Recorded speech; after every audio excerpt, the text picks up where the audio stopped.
Bonjour à tous, et premier point, je ne dirai pas pour vous dire bonjour, tant que j'estime que mon accent est catastrophique, et que je n'ai pas assez de bagages culturels pour me montrer digne de tenter de parler chinois.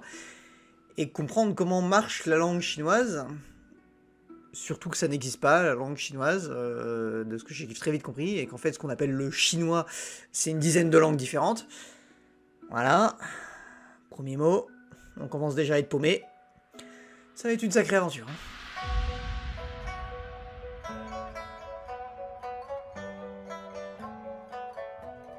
J'ai décidé de commencer cette aventure par une histoire personnelle sur un film qui est considéré par beaucoup comme d'un énorme nanar de l'animation 3D, et comment je me suis retrouvé à en faire une fantrad française un peu cassée. Parce qu'en fait, j'ai été la seule à kiffer premier degré mon visionnage du film. Tout débute alors que je voulais trouver de nouveaux animes de mecha et approfondir mes connaissances de mecha et surtout de Gundam. Oui, alors là, pour le moment, on est loin de l'univers chinois. Ne vous inquiétez pas, il y a un sens à l'histoire que je raconte. J'ai donc rejoint le Discord des mechas. Oui, ce fameux Discord qui m'a fait créer un projet supplémentaire à gérer et qui a créé mon burn-out de 2021 et m'a fait rage quit du tout de jour au lendemain. Oui, mesdames et messieurs, c'est celui-là. Alors, le burn-out, je me le suis fait moi-même, en prenant contrôle d'un projet bien trop grand pour moi. C'est pas le Discord qui me l'a injecté magiquement, mais je trouve ça rigolo que, du coup, je commence cette vidéo d'une troisième chaîne YouTube via une histoire de quelque chose qui m'a déjà créé un burn-out et créé un autre projet, et j'en crée un nouveau. Voilà. Et je découvris une tradition ancestrale de ce Discord, les nouveaux membres doivent passer par la séance d'intégration de visionnage de 10,000 Years Later. Et écoutez, il y a bien des gens qui font des bisutages dans des écoles de médecine pour bien se pourrir la gueule dans la tradition et le traumatisme respectif. Au moins, dans le Discord des mechas, ils ont décidé de se servir de ce rite d'introduction en se cultivant. Voilà. Et finalement, ça a même étrangement bien marché, puisque ça a déclenché chez moi une nouvelle passion. Même si je pense que c'était sûrement pas prévu. Enfin, je pense. On va demander. Bonjour, monsieur Prof Isekai. Est-ce qu'en créant le rite d'initiation traditionnel du Discord de Mecha, consistant à visionner l'intégralité de l'œuvre chinoise 10,000 Years Later, vous pensiez sincèrement créer de nouvelles passions pour la culture chinoise? Absolument pas. Mais si ça vous a donné envie de vous plonger dans le cinéma d'animation asiatique, ou de devenir anticapitaliste, tant mieux.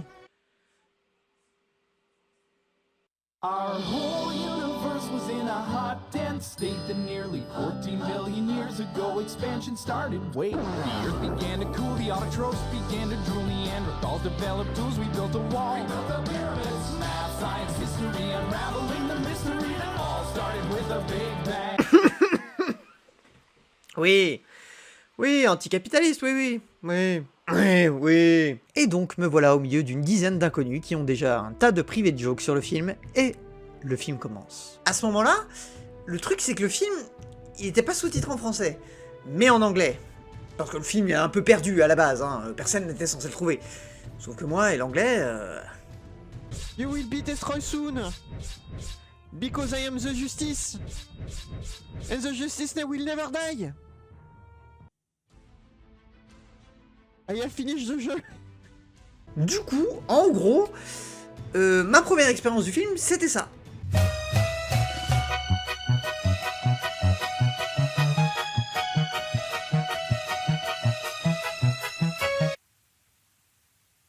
Il vient de se passer quoi là? Et l'ambiance était ultra fun, les blagues fusaient, tout le monde se marrait, et je me sentais bien dans ce Discord.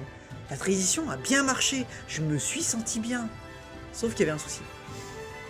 Tout le monde rigolait du film, pendant que moi, j'avais putain de kiffé en fait. J'ai rien compris, mais j'ai putain de kiffé. Les mois passèrent et je comprenais désormais les private jokes du serveur. Ils ont même déliré un jour à vouloir redoubler en VF le film. Mais qu'il faudrait déjà le traduire, Mais qui serait assez con pour traduire un film que tout le monde s'en fout? Comprenez-moi, j'ai kiffé un film que je ne comprenais pas, mais où tout me hurlait. La bouillie a un sens, la bouillie a un sens, la bouillie a un sens. Mais bordel, je veux savoir! Et du coup, je l'ai traduit. J'ai passé 3 jours à traduire avec des aides diverses, comme Hermine à la correction, Peps, qui tenta de traduire le dernier tiers du film, que j'ai pas utilisé, et retraduit par moi-même derrière. Parce que je me suis rendu compte que dans une traduction, il faut se mettre d'accord sur le vocabulaire, la diction, le ton et les caractères des différents personnages, sinon c'est totalement incohérent. Pardon Peps. Et enfin Marvin, qui acheta de lui-même le DVD en import pour pouvoir réencoder et timer les sous-titres sur une belle qualité d'image. Et nous y voilà. On a traduit une œuvre que personne ne regardera et dont tout le monde s'en fout. Sauf moi. Et peut-être vous bientôt. Vous vous en doutez, je n'ai pas les capacités de traduire du mandarin au français. J'ai donc fait le sacrifice de traduire de l'anglais au français. Car miraculeusement, le DVD contenait une version doublée en anglais, officielle. Donc ils avaient pour objectif de se vendre à l'international. C'est raté. C'est raté. Et du coup, pendant tout ce travail de traduction, j'ai dû revoir 5000 fois chaque réplique, et vu que le film est un peu cryptique, et que les œuvres chinoises on a un peu rien à foutre de savoir si t'as le bagage culturel ou non pour comprendre leurs œuvres, tu veux voir ? T'assumes. J'ai dû le revoir une dizaine de fois en entier. Plus le revisionnage pour cette vidéo.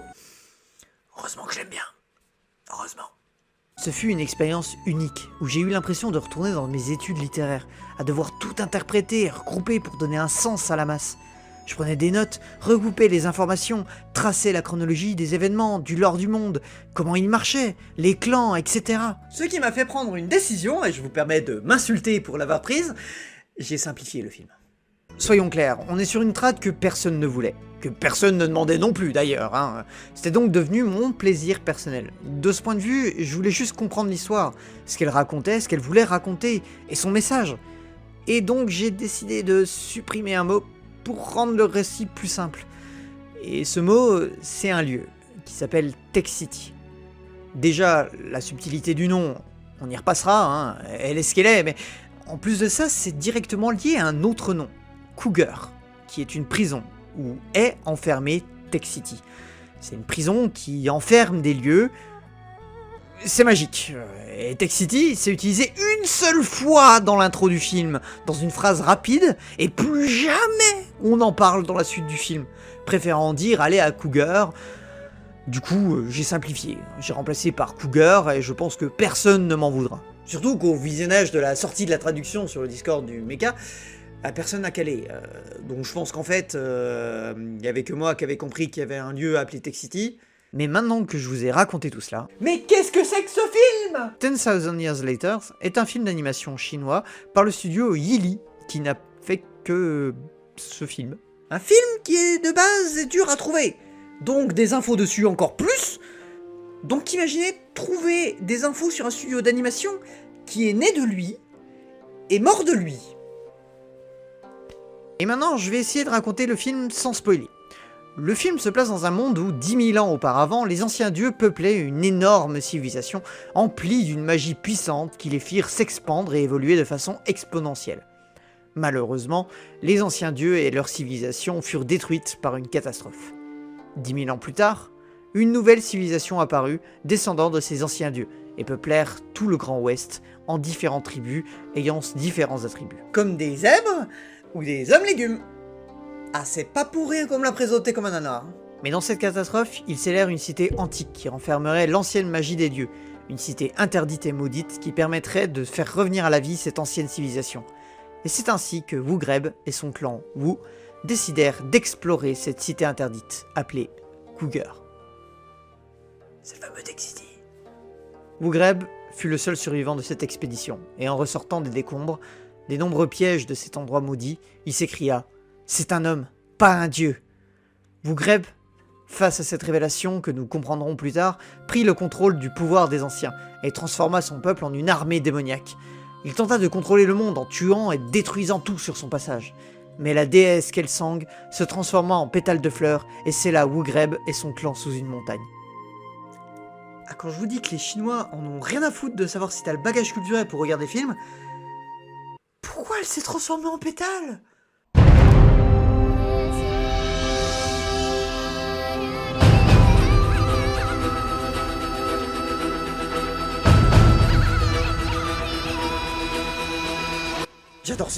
J'adore ce script. On dirait les chiffres qu'on donnait quand on inventait des histoires étant gamin. Alors, madame la boulangère, combien elle coûte cette baguette? Elle vaut 3 milliards d'euros, parce qu'elle est vieille de 6 millions d'années. Bien, je reviendrai dans 5000 ans et je serai trillionnaire. 10 000 ans plus tard, nous suivons alors Arayum, Joma et le chien Warrior, faisant partie du clan des Bardes, en pleine épopée à travers tout l'Ouest. Le clan des Bardes a pour mission de faire un pèlerinage pour conserver l'histoire des anciennes civilisations.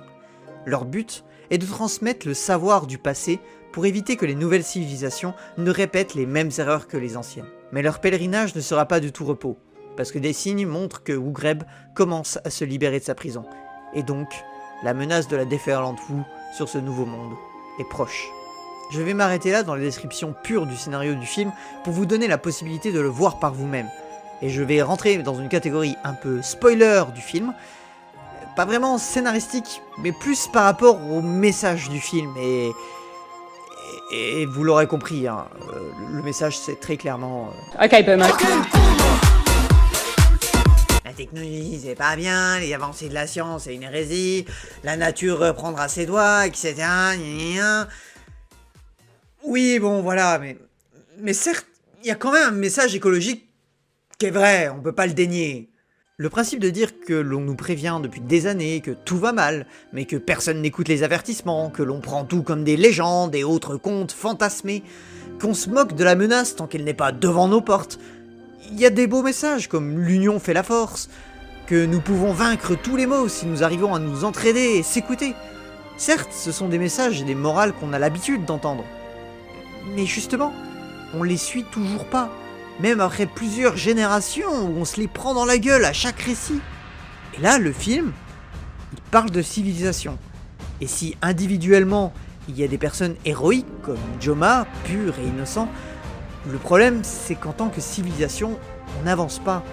Donc j'ai envie de dire à ceux qui disent « Ah, c'est cliché, déjà vu !» Ben à un moment donné, il faut aussi peut-être voir que le souci c'est que justement c'est cliché et déjà vu.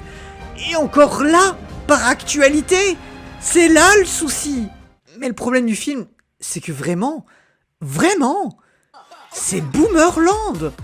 C'est pas l'avancée technologique qui est mal vue, c'est la technologie elle-même. Le téléphone portable, les containers, les pneus.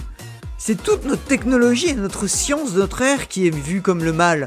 Mais genre, pas subtilement, hein. Nous sommes tous des nazis pour le film.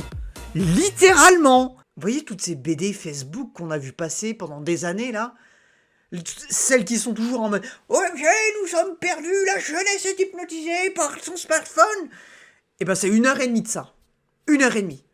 Mais c'est ça qui est fou. Et c'est ça que j'ai surkiffé dans le film. 10 000 ans plus tard, c'est un film qui utilise toute cette esthétique boomer. Tout ce qu'on trouve ridicule dans les BD, ça fait réfléchir. Il les a retravaillés, exagérés. Et là où nous voyons que des boomers, 10 000 ans plus tard, on a créé une esthétique. L'esthétique boomer. Et il l'a sublimée.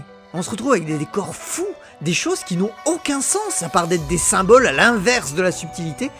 Ce sont des images absurdes, brutes, une expression de l'image sans sous-entendu. On voit la chose arriver, on comprend le symbolisme sans même chercher. Et ça crée des visuels complètement dingues. Le ridicule ne tue pas, ça on le savait déjà, mais moi je rajouterais maintenant, parfois même, il peut créer sans s'en rendre compte des œuvres d'art. Je ne connais ni l'auteur, ni l'équipe derrière le projet. Mais vraiment, pas besoin.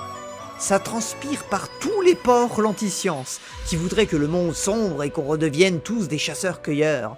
Ça pue à plein nez la misanthropie. Et pourtant, qui ne peut pas s'empêcher de vouloir mettre un héros beau et pur, qui illumine son récit et redonne de l'espoir dans un monde condamné. Ça me tue à quel point il n'y a aucune subtilité dans l'œuvre. Ils ont juste mis de manière brute, sans concession, leurs idées en images. Et c'est pour ça qu'il a été vu comme un nanar. Au-delà de l'animation 3D étrange et des idées farfelues, le film est juste une œuvre absurdement boomer. Et c'est pour ça que j'ai ressenti le décalage entre les gens qui regardaient le film avec moi et ma perception de la chose. Ils voyaient tous ce qu'était vraiment le film, pendant que je voyais ce que le film m'offrait. Tout l'univers du film a cette contradiction de l'absurde pourtant si concrète.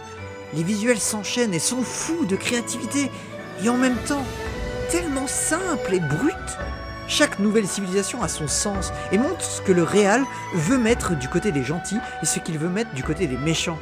Il n'a tellement pas de subtilité qu'on dirait que le script a été créé en compilant toutes les idées d'un carnet de fanfic d'un collégien qui rêvait de faire son propre film et qui casait tout ce qu'il aime bien. J'exagère même pas. Même dans les références, il y a zéro subtilité. Vous voulez une preuve? Regardez cette scène. Et osez me dire que vous avez pas reconnu la ref.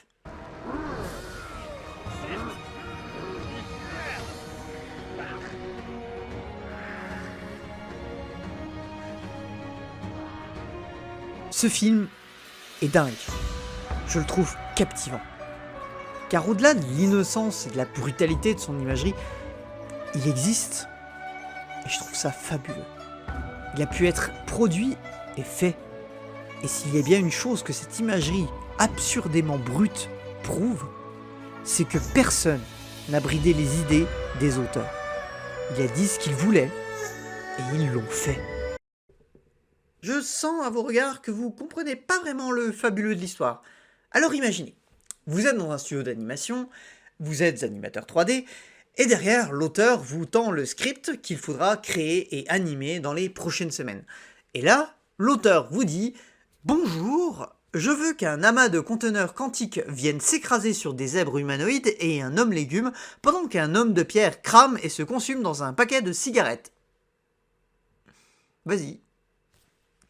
Je te regarde. » Ils l'ont fait.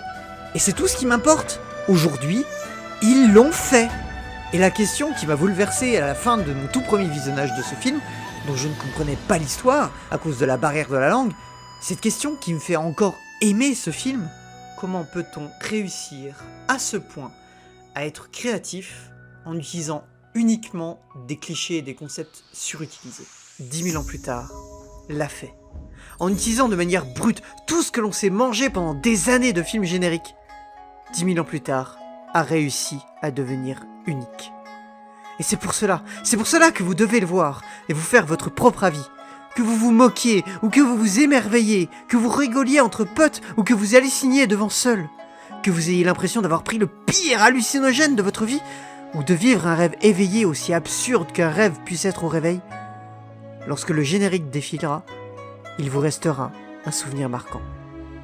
Que vous le preniez pour un nanar très drôle ou un film d'auteur qui a osé tenter son projet, ce film, je peux vous l'assurer, vous y trouverez de quoi en faire dans votre vie.